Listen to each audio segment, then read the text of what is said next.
Halo, assalamualaikum teman-teman. Hari ini kita akan mempelajari mengenai kinetika reaksi.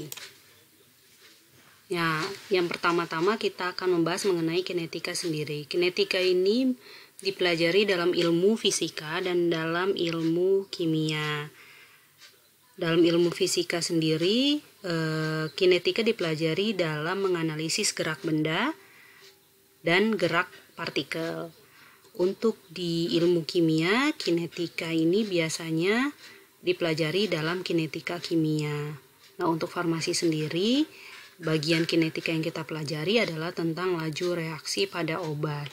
Karena laju reaksi ini sendiri adalah salah satu dari bagian kinetika kimia. Oke, dalam bidang farmasi, salah satu cabang ilmu yang pasti dipelajari adalah farmakologi. Farmakologi sendiri ini adalah ilmu yang mempelajari tentang obat-obatan. Farmakologi memiliki dua cabang ilmu utama, yaitu farmakodinamika dan farmakokinetika. Secara garis besar, farmakodinamika adalah ilmu yang mempelajari efek obat di dalam tubuh, sedangkan farmakokinetika adalah ilmu yang mempelajari pengaruh tubuh terhadap obat. Nah, nanti yang akan jadi pokok pembahasan kita adalah yang farmakokinetika. Nah, untuk pengertian kinetika kimia sendiri adalah ilmu yang mempelajari tentang laju reaksi. Maka dari itu di dalam farmasi sendiri kita juga mempelajari tentang laju reaksi, terutama laju reaksi obat di dalam tubuh. Kemudian ini ada pengertian laju reaksi kimia, yaitu perubahan konsentrasi terhadap waktu. Laju reaksi sendiri dapat dinyatakan menjadi dua, laju berkurangnya konsentrasi atau laju bertambahnya konsentrasi. Jadi laju reaksi ini bisa berupa laju pengurangan atau bisa laju pertambahan. Nah, kalau dalam ilmu kimia mempelajari laju reaksi itu berarti kita juga akan mempelajari tentang persamaan laju reaksi, tetapan laju reaksi, order reaksinya, order reaksi berapa, kemudian ada tambahan di dalam bidang farmasi yaitu kita mencari waktu paruh.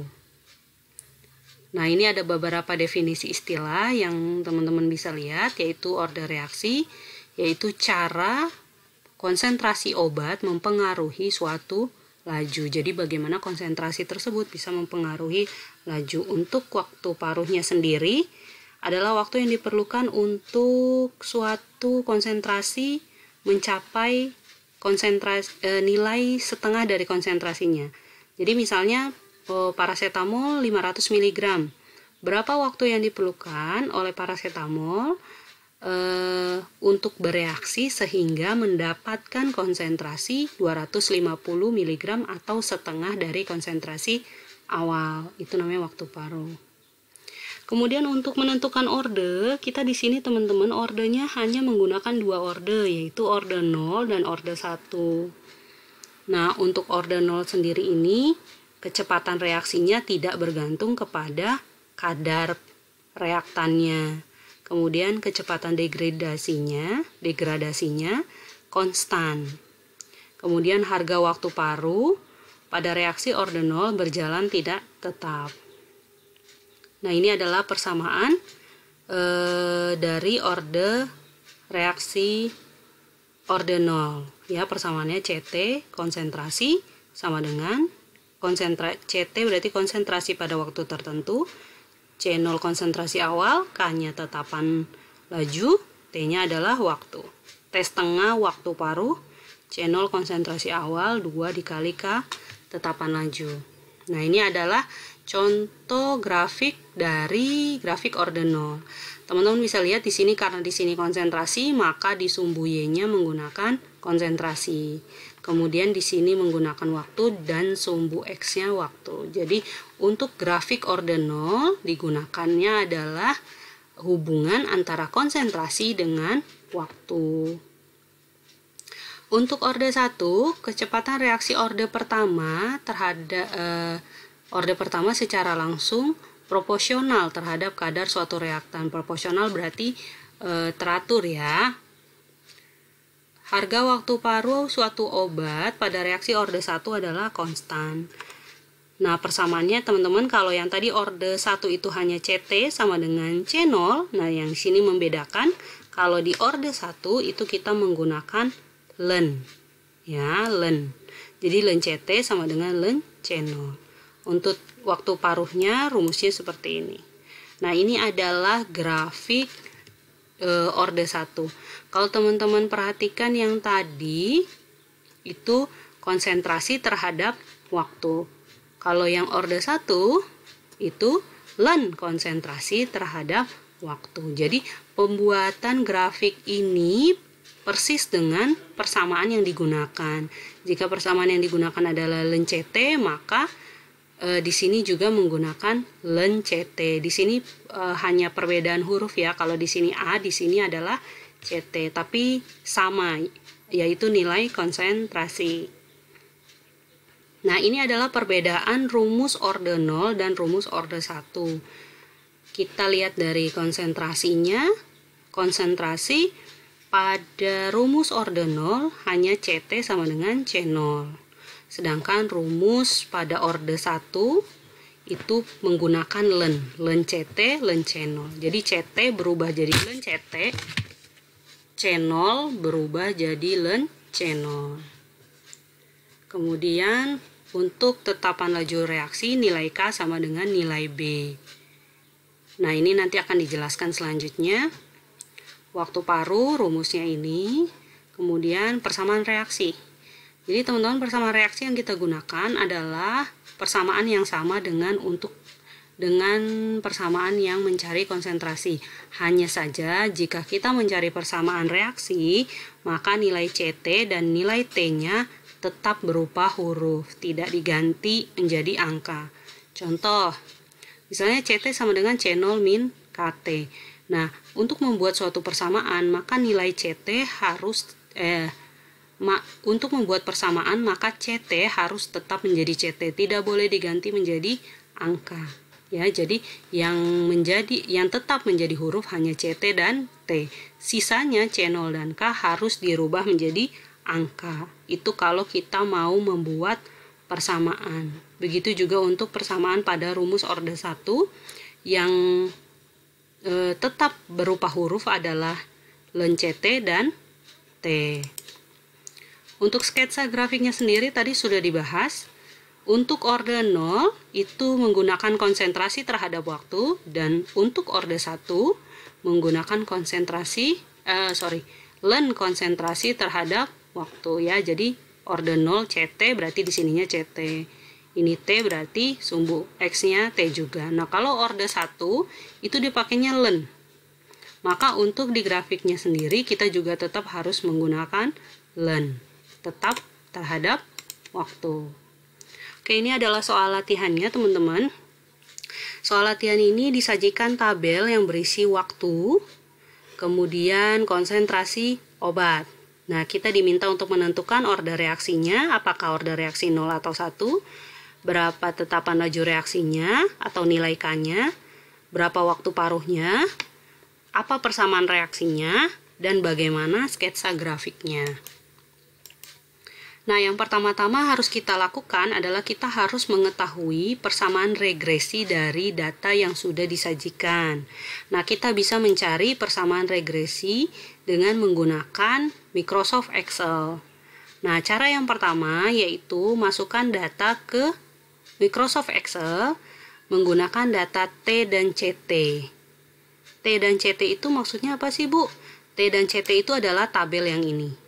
Ini adalah tabel yang sudah dikonversi, bukan konversi ya, sudah dirubah sedikit bentuknya. Kalau tadi secara horizontal, kalau ini kita rubah menjadi vertikal karena kita mau memasukkannya ke dalam Excel ya. Jadi bentuknya harus seperti ini. CT dan T itu maksudnya apa, Bu? T-nya ini ada konsentrasi adalah CT. Kenapa harus pakai yang ini? Karena tadi kita harus mencari persamaan regresi pada orde 0 dan persamaan regresi pada orde 1. Dua-duanya harus kita cari persamaan regresinya. Ya, nah ini yang pertama-tama kita cari persamaan regresi untuk orde 0 terlebih dahulu. Oke, mungkin langsung kita praktekkan aja ya teman-teman. Ini tadi sudah sampai di sini ya, langkahnya masukkan angkanya ke dalam Microsoft Excel. Perbesar sedikit. Nah, jadi kita sudah memasukkan datanya di Microsoft Excel. Kemudian blok tabel, sudah tadi ya, blok tabel. Kemudian pilih insert, kemudian chart, nih chart ya. Kemudian sketcher, pilih sketcher dan pilih smooth line. Nah, kalau grafiknya nggak keluar kayak gini, lebih gampangnya kalau kita klik insert, terus recommended chart. Recommended chart ini kita bisa diberikan rekomendasi kira-kira kita mau pakai chart yang seperti apa. Nah, kita pilih yang paling atas, kemudian oke. Nah, ini udah sama ya teman-teman ya. Jadi akan terbentuk sebuah chart ya, akan terbentuk sebuah chart. Nah, kemudian klik kanan pada garis series tuh ini berarti ya. Kalau kita klik kanan pada garis series yang tepat, maka akan ada muncul menu add trend line. Tapi kalau misalnya kita nggak tepat di garis, maka tidak muncul add trend line, yaitu itu. Jadi harus tepat klik kanannya di garis chart ya, sehingga muncul add trend line. Kalau kita sudah klik, oke, selanjutnya nah ini untuk nah ini tadi sudah ya, jika add trend line tidak muncul berarti klik kanannya tidak tepat di garis. Oke, sekarang langkah yang kelima untuk memilih tipe regresi. Pilih trend line option yang linear, berarti kita klik yang linear karena ada beberapa. Ya, pilih yang linear. Kemudian di bagian bawahnya checklist display equation. Ya, cara yang ini teman-teman. Dan display R square. Display equation ini adalah untuk menunjukkan persamaan regresi yang sesuai dengan data yang sudah dimasukkan. Kemudian untuk display R ini adalah untuk mengetahui berapa nilai R kuadrat dari chart tersebut. Setelah sudah diklik, boleh di close aja. Nah, nanti akan muncul persamaan seperti ini ya teman-teman. Teman-teman kelihatan nggak ya? Coba kita perbesar sedikit. Nah, ya teman-teman bisa lihat. Jadi kita sudah mendapatkan persamaan regresinya, ya, yaitu Y sama dengan min 0,7948 ditambah 104,65. Di mana nilai R-nya adalah 0,996. Nah, di sini kalau kita sudah mendapatkan berapa persamaan regresinya, maka kita sudah bisa mendapatkan nilai A, B, dan R. Nah, nilai A, B, dan R-nya didapatnya dari mana? Kita akan membahas di pembahasan selanjutnya.